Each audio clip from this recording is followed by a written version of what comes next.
What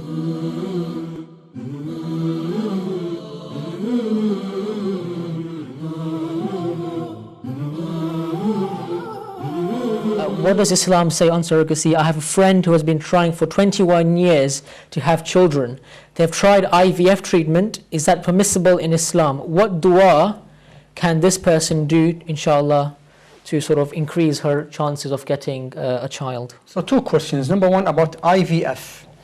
Islam allows IVF as far as the IVF procedure does not involve any sinful scene or touching by non-mahram. So IVF is allowed, provided it does not include any non-mahram seeing or touching the private parts or the body of the female or the male as well. So in general, IVF is taking the sperm from the man and the egg from the woman and putting them in a certain atmosphere or temperature or whatever medium to encourage the fertilization and forming the zygote, and then transplanting that zygote inside the ovary of the mother or inside the ovary of another female till some time, then taking it back and putting it in the ovary of the mother. All details of IVF, you know, there are many types of IVF.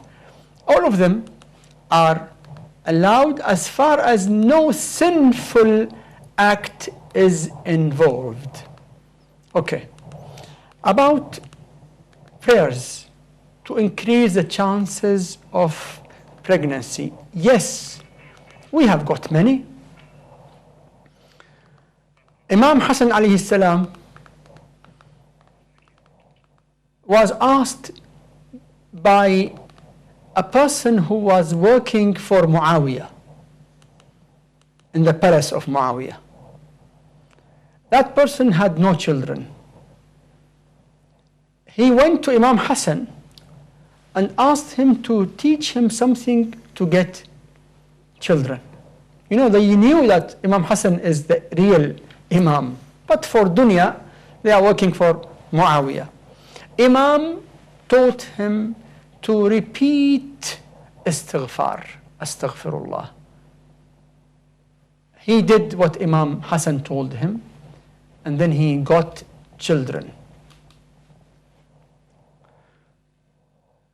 So this is one of the ways to repeat istighfar.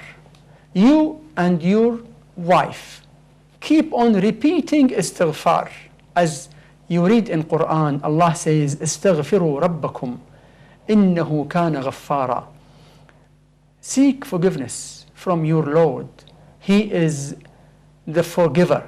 Innahu kana ghaffara. He is the forgiver. Yursil as-samaa alaykum midrara. He will send the blessings on you from the sky, showering on you. وَيُمْدِدْكُمْ بِأَمْوَالٍ وَبَنِينَ. And He will give you wealth and children. Wealth and sons. So one of the ways to get children, to repeatedly say astaghfirullah, astaghfirullah, astaghfirullah. And don't be tired. It might take you, I don't know, Allah knows. Because when Allah does not give anyone children, that does not mean that Allah is depriving you from something which is good for you. No. Allah is either delaying you because it is in your interest not to get children now. Sometimes Allah knows that it is not good for you at all to have children at all. Because He knows the future. We don't know the future. We know or what we feel, what we want, our desires. But He knows the future. And Allah says in Quran, يَهَبُ لِمَنْ يَشَاءُ إِنَاثًا وَيَهَبُ لِمَنْ يَشَاءُ الذُّكُورَ أَوْ يُزَوِّجُهُمْ ذكرانا وإناثا ويجعل ما يشاء عقيما. Allah grants whomsoever females, or grants whomsoever males, or sometimes Allah grants males and females, and Allah does not give whom He wants children at all. ويجعل من يشاء عقيما, for reason known to Him, not to us. If someone has no children, he should not feel that he is being deprived. No, Allah does not want him to suffer, because if he will have children, he will suffer. Allah knows. Otherwise, what difference it makes to Allah to give you children and give everyone children and give everyone wealth and gold and everything?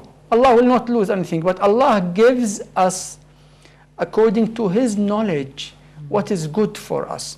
In short, if it is good for us to have children, it is very good to repeat istighfar, astaghfirullah, astaghfirullah, astaghfirullah, as many times as you can, especially during night after namaz shab, night's prayer.